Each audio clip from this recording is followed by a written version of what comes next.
श्री कृष्ण मेरे सभी प्यारे कथा श्रोताओं को, मेरा नाम है नमित अग्रवाल और स्वागत है आपका मेरे चैनल कथावाचक में। आश्रमवासिक पर्व आरंभ हो चुका है और धृतराष्ट्र युधिष्ठिर से वन जाने की अनुमति चाहते हैं। आइए आज की कथा आरंभ करते हैं। महर्षि व्यास राजा युधिष्ठिर को समझाने आते हैं कि आप इन्हें आगे दे दीजिए वन में जाने की। महर्षि व्यास ने राजा युधिष्ठिर को राजी कर लिया और बहुत अच्छा कहकर जब युधिष्ठिर ने उनकी आगे स्वीकार कर ली तो वे वन में अपने आश्रम पर चले गए। भगवान व्यास के चले जाने पर राजा युधिष्ठिर ने अपने वृद्ध पिता धृतराष्ट्र से नम्रता पूर्वक धीरे धीरे कहा, पिताजी, महर्षि व्यास ने जो आज्ञा दी है और आपने जो कुछ करने का निश्चय किया है तथा महान धनुर्धर कृपाचार्य विदुर युयुत्सु और संजय जैसा कहेंगे, निसंदेह मैं वैसा ही करूंगा।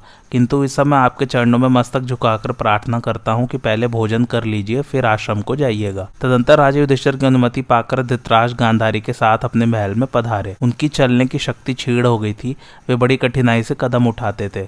उस समय उनके पीछे पीछे विदुर, संजय और कृपाचार्य भी गए। महल में पहुंचकर उन्होंने पूर्वाह्न काल की धार्मिक क्रिया पूरी की, फिर श्रेष्ठ ब्राह्मणों को अन्न पान आदि से तृप्त करके स्वयं भी भोजन किया। इसी प्रकार मनस्विनी गांधारी देवी ने भी कुंती तथा पुत्र वधुओं के द्वारा पूजित होकर अन्न ग्रहण किया। युधिष्ठिर ने कहा, महाराज, आप जैसा कहते हैं वैसा ही करूंगा, आप मुझे कुछ उपदेश दीजिए। भीष्म जी स्वर्ग सिधारे, श्री कृष्ण द्वारका चले गए और विदुर तथा संजय भी आपके साथ जा रहे हैं। अब दूसरा कौन रह जाता है जो मुझे उपदेश देगा? मेरे हित का विचार करके इस समय आप जो कुछ उपदेश देते हैं उसी के अनुसार मैं सब काम करूंगा। धर्मराज के ऐसा कहने पर धृतराष्ट्र का बेटा, अब रहने दो, मुझे बोलने में बड़ा परिश्रम पड़ता है, अब तो मैं जाने की अनुमति चाहता हूँ। यह कहकर वे गांधारी के महल में चले गए।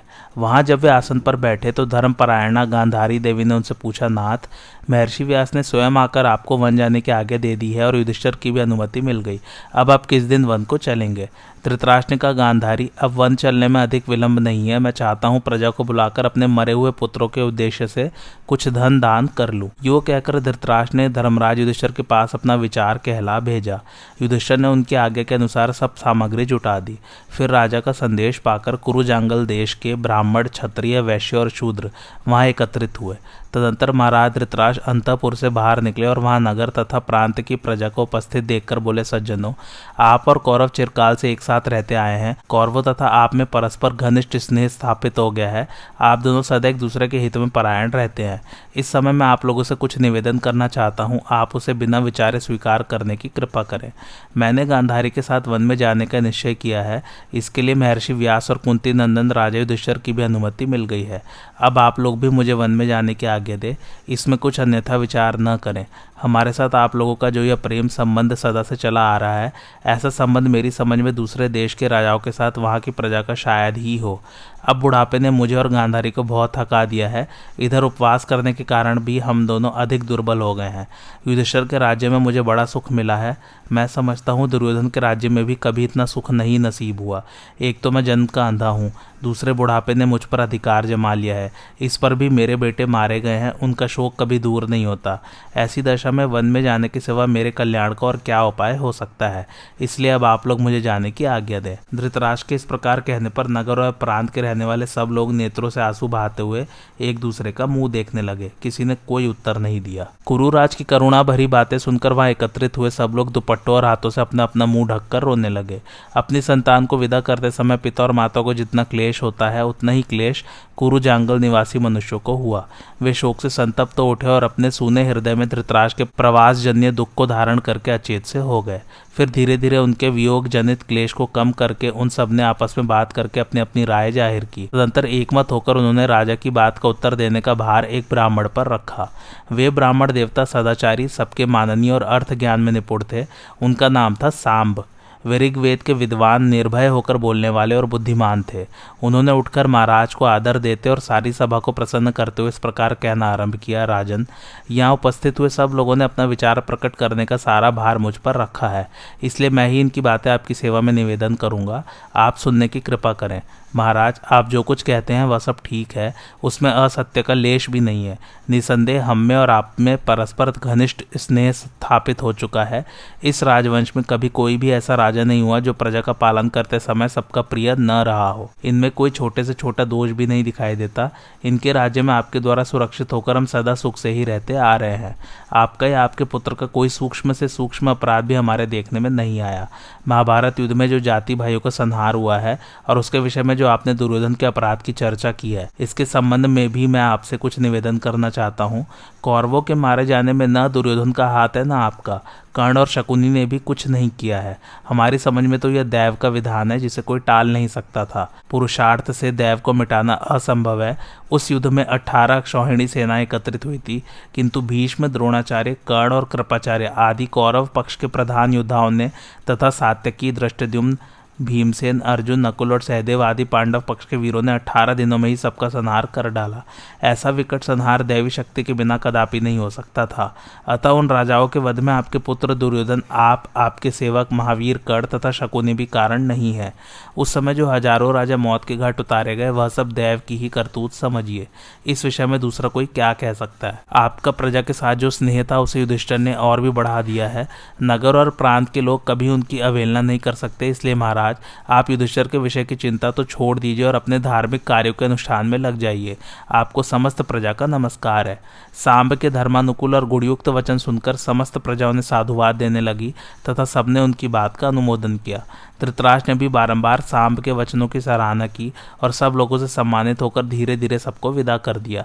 तत्पश्चात हाथ जोड़कर उन ब्राह्मण देवता का सत्कार किया और गांधारी के साथ वे फिर अपने महल में चले गए। तदंतर रात बीतने पर जब सवेरा हुआ तो अंबिका नंदन राजा धृतराष्ट्र ने विदुर जी को युधिष्ठिर के महल में भेजा। राजा की आज्ञा से महातेजस्वी विदुर जी युधिष्ठिर के पास जाकर बोले, राजन, महाराज धृतराष्ट्र वनवास की दीक्षा ले चुके हैं। आगामी कार्तिक पूर्णिमा को वे वन की यात्रा करेंगे। इस समय तुमसे कुछ धन लेना चाहते हैं। उनका विचार है कि महात्मा भीष्म, द्रोण, सोमदत्त, भामिक और अपने पुत्रों तथा मरे हुए सुहृदों का श्राद्ध करके और उनके निमित्त दान दे। तुम्हारी सम्मति हो तो वे जयद्रथ का भी श्राद्ध करना चाहते हैं। विदुर जी की बात सुनकर युधिष्ठिर और अर्जुन बहुत प्रसन्न हुए और उनकी सराहना करने लगे। परंतु भीमसेन के हृदय में अमिट क्रोध जमा हुआ था। उन्हें दुर्योधन के किए हुए अत्याचारों का स्मरण हो आया। अतः उन्होंने विदुर जी की बात नहीं स्वीकार की। अर्जुन उनका मनोभाव ताड़ गए, इसलिए वे कुछ विनीत होकर बोले, भैया, राजा धृतराष्ट्र हमारे ताऊ और वृद्ध पुरुष है तथा इस समय वनवास की दीक्षा ले चुके हैं। जाने के पहले वे भीष्म आदि समस्त सुहृदों का श्राद्ध कर लेना चाहते हैं। अतः इसमें आपको सहयोग देना चाहिए। सौभाग्य की बात है कि राजा धृतराष्ट्र आज हम लोगों से धन की याचना करते हैं। समय का उलटफेर तो देखिए। पहले हम लोग जिनसे याचना करते थे आज वे ही हमारे सामने हाथ फैलाते हैं। जो संपूर्ण भूमंडल के राजा थे वे आज वन में जाना चाहते हैं। अतः आप उन्हें धन देने के सिवा और कोई विचार मन में न लावें। उनकी याचना ठुकरा देने से बढ़कर हमारे लिए और कोई कलंक की बात न होगी। उन्हें धन न देने से हमें महान अधर्म का भागी होना पड़ेगा।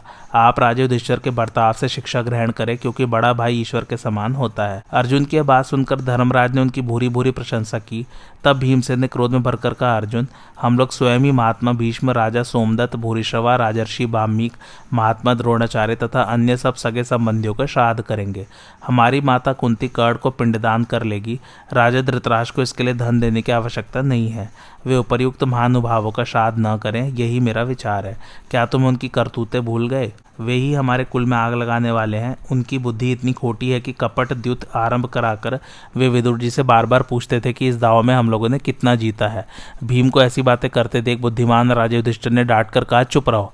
अर्जुन ने कहा, भैया, आप मेरे बड़े और गुरुजन हैं, इसलिए मैं आपसे कुछ विशेष कहने का साहस नहीं कर सकता। इतना ही निवेदन करता हूँ कि राजर्षि धृतराष्ट्र हमारे द्वारा सर्वथा सम्मान पाने के योग्य हैं। साधु स्वभाव वाले श्रेष्ठ पुरुष दूसरों के अपराधों का स्मरण नहीं करते, वे सबके उपकारों को ही याद रखते हैं। महात्मा अर्जुन के ये वचन सुनकर धर्मात्मा युधिष्ठिर ने विदुर जी से कहा, चाचा जी, आप मेरी ओर से राजा धृतराष्ट्र से जाकर कह दीजिए कि वे अपने पुत्रों का श्राद्ध करने के लिए जितना भी धन लेना चाहे मैं देने को तैयार हूँ। यह धन मैं अपने भंडार में से दूंगा। इसके लिए भीमसेन को दुखी होने की आवश्यकता नहीं है। विदुर जी से ऐसा कहकर धर्मराज ने अर्जुन की बड़ी प्रशंसा की। तब भीमसेन कुछ संकुचित होकर अर्जुन की ओर कनखियों से देखने लगे।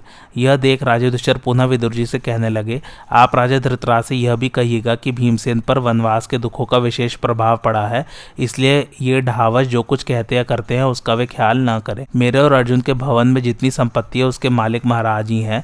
वे अपनी इच्छा के अनुसार उसे खर्च करें और ब्राह्मणों को दान दे। आज वे अपने पुत्रों और सुहृदों के ऋण से मुक्त हो जाएं। मेरा यह शरीर और धन सब उन्हीं के अधीन है, इसमें तनिक भी संदेह नहीं है। राजा युधिष्ठिर के इस प्रकार कहने कहने पर बुद्धिमानों में श्रेष्ठ विदुर ने धृतराष्ट्र के पास जाकर सारी बातें कह सुनाई। विदुर जी के ऐसा कहने पर राजा धृतराष्ट्र ने पांडवों की बड़ी सराहना की और कार्तिक की पूर्णिमा पर बहुत बड़ा दान करने का निश्चय किया। वे युधिष्ठिर तथा अर्जुन के काम से बहुत प्रसन्न थे। उन्होंने भीष्म आदि के श्राद्ध के लिए योग्य ब्राह्मणों तथा शेष ऋषियों को हजारों की संख्या में निमंत्रित किया तथा उनके लिए अन्न, पान, सवारी, ओढ़ने के वस्त्र, सुवर्ण, मणि, रत्न, कंबल, ग्राम, खेत, धन, आभूषण, भूषित हाथी और घोड़े आदि देने की व्यवस्था कराई। तत्पश्चात मरे हुए एक एक व्यक्ति का नाम ले लेकर सबके उद्देश्य से उपर्युक्त वस्तुओं का दान किया। द्रोण, भीष्म, सोमदत्त, बामिक, राजा दुर्योधन तथा अन्य पुत्रों का और जयद्रथ आदि सगे संबंधियों का नाम उच्चारण करके उन सबके निमित्त पृथक पृथक दान किया गया। युधिष्ठिर की सम्मति से उस श्राद्ध यज्ञ में बहुत से धन तथा अनेक प्रकार के रत्नों की दक्षिणा दी गई। धर्मराज के आगे से हिसाब लगाने और लिखने वाले बहुतेरे कार्यकर्ता वहां निरंतर उपस्थित रहकर धृतराज से पूछते रहते थे कि बताइए इन याचकों को क्या दिया जाए। यहाँ सब सामग्री प्रस्तुत है। उनके मुंह से निकलते ही उतना दान दे दिया जाता था। बुद्धिमान युधिष्ठिर के आदेशानुसार 100 की जगह 1000 और 1000 की जगह 10,000 का दान दिया गया। जिस प्रकार मेघ पानी की धारा बहाकर खेती को हरी भरी कर देता है, उसी प्रकार राजा धृतराष्ट्र ने धन की वर्षा से समस्त ब्राह्मणों को तृप्त कर दिया। तदंतर सभी वर्ण के लोगों को भांति भांति के भोजन और पीने योग्य रस प्रदान करके संतुष्ट किया। इस प्रकार उन्होंने पुत्रों, पौत्रों और पितरों का तथा अपना और गांधारी का भी श्राद्ध किया। अनेकों प्रकार के दान देते देते जब वे थक गए तब उन्होंने उस दान यज्ञ को बंद किया। राजा धृतराष्ट्र का वह महान दान यज्ञ इस प्रकार पूर्ण हुआ। उसमें लगातार 10 दिनों तक दान देकर वे पुत्र और पौत्रों के ऋण से मुक्त हो गए। तदंतर 11वें दिन प्रातःकाल गांधारी सहित धृतराष्ट्र ने वन जाने की तैयारी करके पांडवों को बुलाया और उनका यथावत अभिनंदन किया। उस दिन कार्तिक की पूर्णिमा थी। उन्होंने वेद के पारंगत विद्वानों से यात्रा कालोचित इष्टि करवाकर वल्कल और मृगचर्म धारण किया और अग्निहोत्र को आगे करके वे राजमहल से बाहर निकले। फिर लाजा और भांति भांति के फूलों से उस घर की पूजा करके उन्होंने धन देकर भृत्यों का सत्कार किया। तत्पश्चात सबको विदा करके चल दिए। उस समय राजा युधिष्ठिर हाथ जोड़े हुए कांपने लगे। आंसुओं से उनका गला भर आया और वे जोर जोर से बिलक बिलक कर रोने लगे। भीमसेन, अर्जुन, नकुल, सहदेव, विदुर, संजय, युयुत्सु, कृपाचार्य, धौम्य तथा और भी बहुत से ब्राह्मण आंसू बहाते हुए गदगद कंठ होकर उनके पीछे पीछे चले। आगे आगे कुंती गांधारी का हाथ पकड़े चल रही थी। उनके पीछे आंखों में पट्टी बांधे गांधारी थी। गांधारी का हाथ कुंती के कंधे पर था और राजा धृतराष्ट्र गांधारी के कंधे पर हाथ रखे निश्चिंतता पूर्वक चले जा रहे थे। द्रौपदी, सुभद्रा, चित्रांगदा, नन्नसा बालक लिए उत्तरा तथा कुरुकुल के अन्य स्त्री अपनी बहुओं को साथ लिए राजा धृतराष्ट्र के साथ जा रही थी। उस समय दुख के आवेग से वे कुरुरी की भांति उच्च स्वर से विलाप कर रही थी।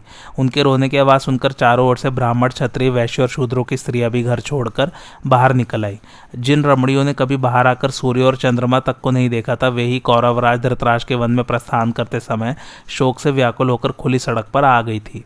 तदंतर राजा धृतराष्ट्र वर्धमान नामक द्वार से होते हुए हस्तिनापुर नगर से बाहर निकले। वहां पहुंचकर उन्होंने बारंबार आग्रह करके अपने साथ आए हुए जन समूह को विदा किया। विदुर और संजय ने राजा के साथ वन में जाने का निश्चय कर लिया था, इसलिए वे दोनों नहीं लौटे, किंतु कृपाचार्य और महारथी युयुत्सु को युधिष्ठिर के हाथों सौंपकर उन्होंने लौटा दिया। पूर्ववासियों के लौट जाने पर राजा युधिष्ठिर ने रनिवास की स्त्रियों को साथ लेकर धृतराष्ट्र के आगे से लौटने का विचार किया और वन की ओर जाते हुए अपनी माता कुंती से कहा, माता जी, आप अपनी बहुओं के साथ नगर को लौट जाइए, मैं महाराज के पीछे पीछे जाऊंगा। ये धर्मात्मा नरेश तपस्या का निश्चय कर चुके हैं, इसलिए इन्हें वन में जाने दीजिए। धर्मराज के इस प्रकार कहने पर कुंती की आंखों में आंसू भर आए, तो भी वे गांधारी का हाथ पकड़े चलती ही गई। जाते जाते ही उन्होंने युधिष्ठिर से कहा, महाराज, तुम सहदेव की कभी उपेक्षा न करना, ये मेरे और तुम्हारे परम भक्त है। संग्राम में कभी पीठ न दिखाने वाले अपने भाई कर्ण को भी सदा याद रखना, क्योंकि मेरी ही दुर्बुद्धि के कारण वह वीर युद्ध में मारा गया। बेटा, मुझ अभागिनी का हृदय निश्चय ही लोहे का बना हुआ है, तभी तो आज कर्ण को न देखकर इसके सैकड़ों टुकड़े नहीं हो जाते। तुम अपने भाइयों के साथ उसके लिए दान पुण्य करते रहना। मेरी बहू द्रौपदी का भी सदा प्रिय करना। भीमसेन, अर्जुन और नकुल का हमेशा ख्याल रखना। आज से कुरुकुल का भार तुम्हारे ही ऊपर है। अब मैं वन में गांधारी के साथ रहकर तपस्या करूंगी और अपने इन सास ससुर के चरणों की सेवा में लगी रहूंगी। कुंती के ऐसा कहने पर भाइयों सहित युधिष्ठिर को बड़ा दुख हुआ। वे थोड़ी देर तक मौन रहकर कुछ सोचते रहे। इसके बाद शोकाकुल होकर माता से बोले, माँ, आपने अपने मन में यह क्या ठान लिया? आपको ऐसा नहीं करना चाहिए। मैं इसके लिए अनुमति नहीं दे सकता।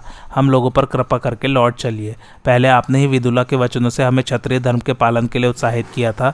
पुरुषोत्तम भगवान श्री कृष्ण के मुख से आपका विचार सुनकर ही मैंने राजाओं का संहार करके इस राज्य को हस्तगत किया है। कहाँ आपकी वह बुद्धि और कहाँ आज का यह विचार?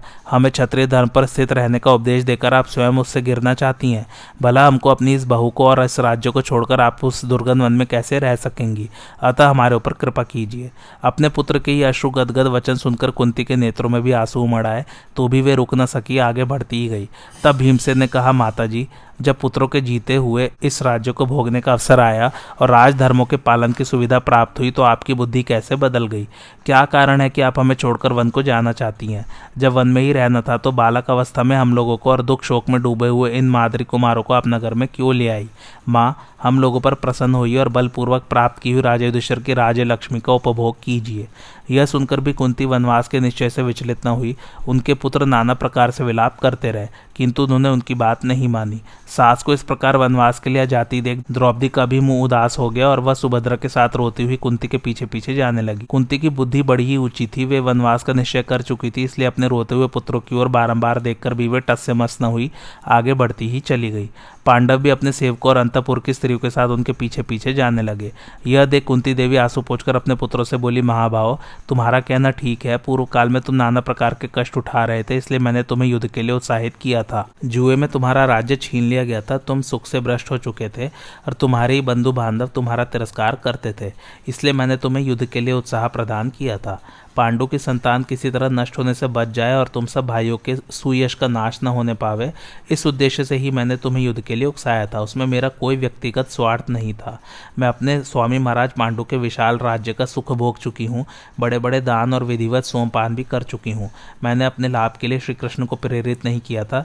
विदुला के वचन सुनाकर जो उनके द्वारा तुम्हारे पास संदेश भेजा था, वह सब तुम्हारी रक्षा के उद्देश्य से ही किया गया था। बेटा युधिष्ठिर, अब मैं तपस्या के द्वारा अपने पति के पवित्र लोक में जाना चाहती हूँ, अतः वनवासी सास ससुर की सेवा करके तप के द्वारा इस शरीर को सुखा डालूंगी। तुम भीमसेन आदि के साथ लौट जाओ।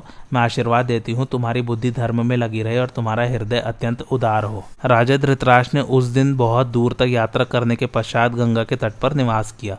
वहां के तपोवन में वेद वेत्ता ब्राह्मणों द्वारा विधि पूर्वक प्रकट की हुई आग यत्र तत्र प्रज्वलित हो रही थी।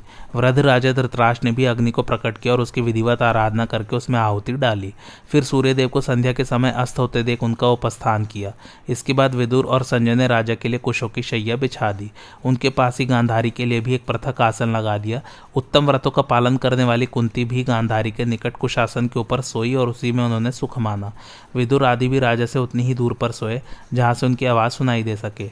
यज्ञ कराने वाले ब्राह्मण तथा राजा के साथ आए हुए अन्य विप्र यथा योग्य स्थान पर सोए। उस तपोवन में मुख्य मुख्य ब्राह्मण स्वाध्याय करते थे और जहाँ तहाँ अग्निहोत्र की आग प्रज्वलित हो रही थी। इससे वह रात्रि उन लोगों को बड़ी आनंददायिनी जान पड़ी।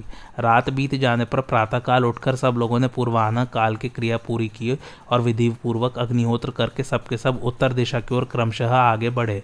किसी ने भोजन नहीं किया था, सब लोग उपवास व्रत का ही पालन कर रहे थे। तदंतर दिन व्यतीत होने पर विदुर जी के कहने से राजा धृतराष्ट्र ने पुण्यात्मा पुरुषों के रहने योग्य भागीरथी के पवित्र तट पर निवास किया। वहां वनवासी ब्राह्मण, क्षत्रिय, वैश्य और शूद्र बहुत बड़ी संख्या में एकत्रित होकर राजा से मिलने को आए। उनसे घिरे हुए राजा धृतराष्ट्र ने नाना प्रकार की बातचीत करके सबको प्रसन्न किया और ब्राह्मणों तथा उनके शिष्यों का विधिवत पूजन करके उन्हें विदा किया।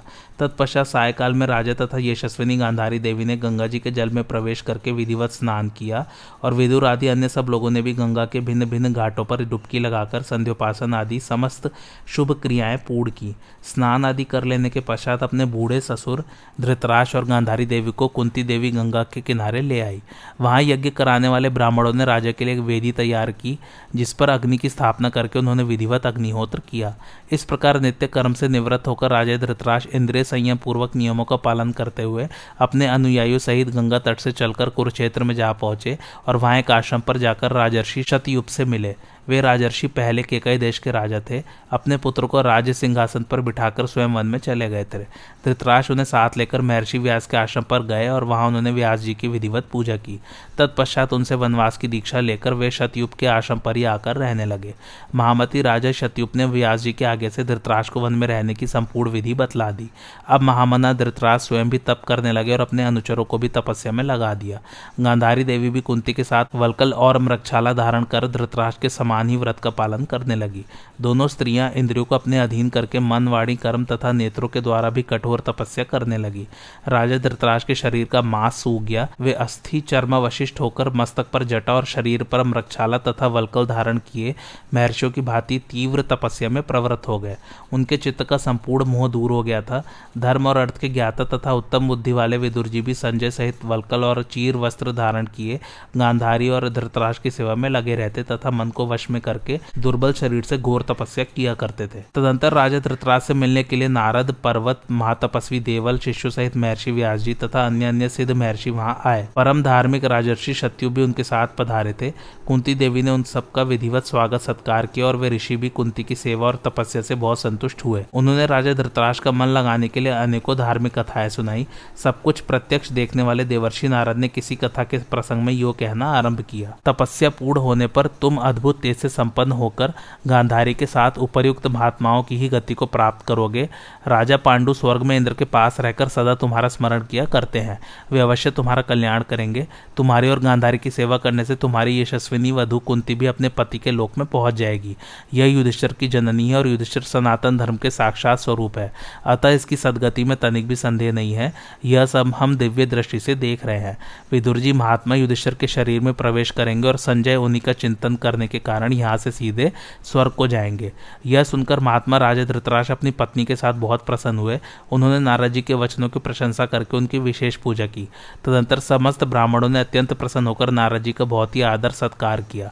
इसके बाद राजर्षि शतयुप ने नारद जी से कहा, भगवान, आपकी बातें सुनकर यहाँ बैठे हुए सब लोगों की, कुरुराज धृतराष्ट्र की तथा मेरी भी तपस्या विषयक श्रद्धा बहुत बढ़ गई है। इस समय मैं राजा धृतराष्ट्र के संबंध में आपसे कुछ पूछना चाहता हूँ। आप संपूर्ण वृत्तांतों को ठीक ठीक जानते हैं। मनुष्य को जो तरह तरह की गति प्राप्त होती है उसे आप अपनी दिव्य दृष्टि के द्वारा प्रत्यक्ष देखते हैं। आपने अनेकों राजाओं की इंद्रलोक प्राप्ति का वर्णन किया, किंतु यह नहीं बतलाया कि ये राजा धृतराष्ट्र किस लोक को जाएंगे। इन्हें कब और किस लोक की प्राप्ति होगी, इस बात को मैं सुनना चाहता हूँ। अतः आप ठीक ठीक बताने की कृपा करें। शतयुप के इस प्रकार प्रश्न करने पर दिव्य दृष्टि संपन्न महातपस्वी देवर्षि नारद ने उस सभा में सबके मन को सुहाने वाली बात कही। राजर्षि, मैं एक बार घूमता फिरता इंद्रलोक में गया और वहां शचीपति इंद्र तथा राजा पांडु से मिला। वहां राजा धृतराष्ट्र की इस कठोर तपस्या के विषय में ही बात चल रही थी। उस समय साक्षात इंद्र के मुख से मैंने यह सुना था कि अभी राजा धृतराष्ट्र की आयु 3 वर्ष बाकी है। उसके समाप्त होने पर ये गांधारी के साथ कुबेर के लोक को जाएंगे और वहां राजराज कुबेर से सम्मानित होकर विमान के द्वारा देव, गंधर्व तथा राक्षसों के लोकों में स्वेच्छानुसार विचरते रहेंगे। तपस्या के द्वारा इनका सारा पाप भस्म हो जाएगा। यह देवताओं का गुप्त विचार है, परंतु आप लोगों पर प्रेम होने के कारण मैंने इसे प्रकट कर दिया है। आप लोग वेद के धनी हैं और तपस्या से निष्पाप हो चुके हैं, अतः आपके सामने इस रहस्य को प्रकट करने में कोई हर्ज नहीं है। देवर्षि के मधुर वचन सुनकर वे सब लोग बहुत प्रसन्न हुए और राजा धृतराष्ट्र को भी इससे बड़ा हर्ष हुआ। इस प्रकार वे मनीषी महर्षिगण अपनी कथाओं से धृतराष्ट्र को संतुष्ट करके सिद्ध गति का आश्रय लेकर इच्छानुसार विभिन्न स्थानों को चले गए। फिर पांडवों ने परिवार सहित कुरुक्षेत्र में पहुंचकर धृतराष्ट्र आदि का दर्शन किया। युधिष्ठिर ने विदुर जी का कुशल समाचार धृतराष्ट्र से पूछा। तब धृतराष्ट्र ने कहा, बेटा, विदुर जी कुशल पूर्वक है। वे बड़ी कठोर तपस्या में लगे हैं। निरंतर उपवास करने और वायु पीकर रहने के कारण अत्यंत दुर्बल हो गए हैं। उनके शरीर की नस नस दिखाई देती है। इस निर्जन वन में कभी कभी ब्राह्मणों को उनके दर्शन हो जाया करते हैं। राजा धृतराष्ट्र इस प्रकार कह ही रहे थे कि मुख में पत्थर का टुकड़ा लिए जटाधारी विदुर जी दूर से आते दिखाई पड़े। उनका नंग धड़ंग शरीर अत्यंत दुर्बल और वन की धूल मिट्टियों से भरा दिखाई देता था। वे आश्रम की ओर देखकर सहसा लौट पड़े। यह देख राजा युधिष्ठिर अकेले ही उनके पीछे पीछे दौड़े। विदुर जी कभी दिखाई देते और कभी अदृश्य हो जाते थे। इस प्रकार वे घोर जंगल की ओर बढ़ते चले गए और युधिष्ठिर यह कहते हुए यत्न पूर्वक दौड़ते जा रहे थे कि विदुर जी, मैं आपका परम प्रिय राजा युधिष्ठिर हूँ, आपके दर्शन के लिए आया हूँ। इस प्रकार अत्यंत निर्जन और एकांत वन में पहुंचकर बुद्धिमानों में श्रेष्ठ विदुर जी एक पेड़ के सहारे खड़े हो गए। वे इतने दुर्बल हो चुके थे कि उनके शरीर का ढांचा मात्र रह गया था। फिर भी परम बुद्धिमान युधिष्ठिर ने उन्हें पहचान लिया और मैं युधिष्ठिर हूँ ऐसा कहते हुए वे उनके सामने जाकर खड़े हो गए। साथ ही उन्होंने विदुर जी का सत्कार भी किया। तदंतर महात्मा विदुर जी एकाग्रचित होकर राजा युधिष्ठिर की ओर एकटक देखने लगे। वे अपनी दृष्टि को उनकी दृष्टि में, शरीर को शरीर में, प्राणों को प्राणों में और इंद्रियों को इंद्रियों में मिलाकर उनके साथ एकाकार हो गए। इस प्रकार अपने तेज से प्रज्वलित होते हुए विदुर जी ने धर्मराज के शरीर में प्रवेश किया। राजा युधिष्ठिर ने देखा विदुर जी की आंखें पूर्ववत स्थिर है और उनका शरीर भी पहले की ही भांति वृक्ष के सहारे खड़ा हुआ है, किंतु किंतु अब उसमें चेतना नहीं रह गई है। इसके विपरीत उन्होंने अपने में विशेष बल और अधिक गुणों का अनुभव किया। अब उनके मन में विदुर जी के शरीर का दाह संस्कार करने की इच्छा हुई। इतने में आकाशवाणी हुई, राजन, विदुर जी संन्यास धर्म का पालन करते थे, अतएव उनके शरीर का दाह न करो, यही सनातन धर्म है। उन्हें सांतानिक नामक लोकों की प्राप्ति होगी, अतः उनके लिए शोक नहीं करना चाहिए। यह सुनकर धर्मराज युधिष्ठिर वहां से लौट गए और उन्होंने राजा धृतराष्ट्र के पास जाकर उनसे सारी बातें बताई। विदुर जी के देह त्याग का अद्भुत समाचार सुनकर तेजस्वी राजा धृतराष्ट्र तथा भीमसेन आदि सब लोगों को बड़ा विस्मय हुआ। इसके बाद धृतराष्ट्र ने युधिष्ठिर से कहा, बेटा, मेरे दिए हुए फल, मूल और जल को ग्रहण करो। मनुष्य के पास अपने उपभोग में आने वाली जो वस्तु हो, उसी से उसको अतिथि का भी सत्कार करना चाहिए। उनके इस प्रकार कहने पर युधिष्ठिर ने बहुत अच्छा कहकर उनके आगे स्वीकार की और उनके दिए हुए फल मूल का भाइयों सहित भोजन किया। तत्पश्चात सब लोगों ने वृक्षों के नीचे रहकर वह रात्रि व्यतीत की। आज की कथा यहीं समाप्त होती। कैसे लगे आप लोगों को मेरी कथा, मुझे कमेंट करके जरूर बताइए और मेरे चैनल कथावाचक को लाइक, शेयर और सब्सक्राइब जरूर कीजिए। Thanks for watching. धन्यवाद।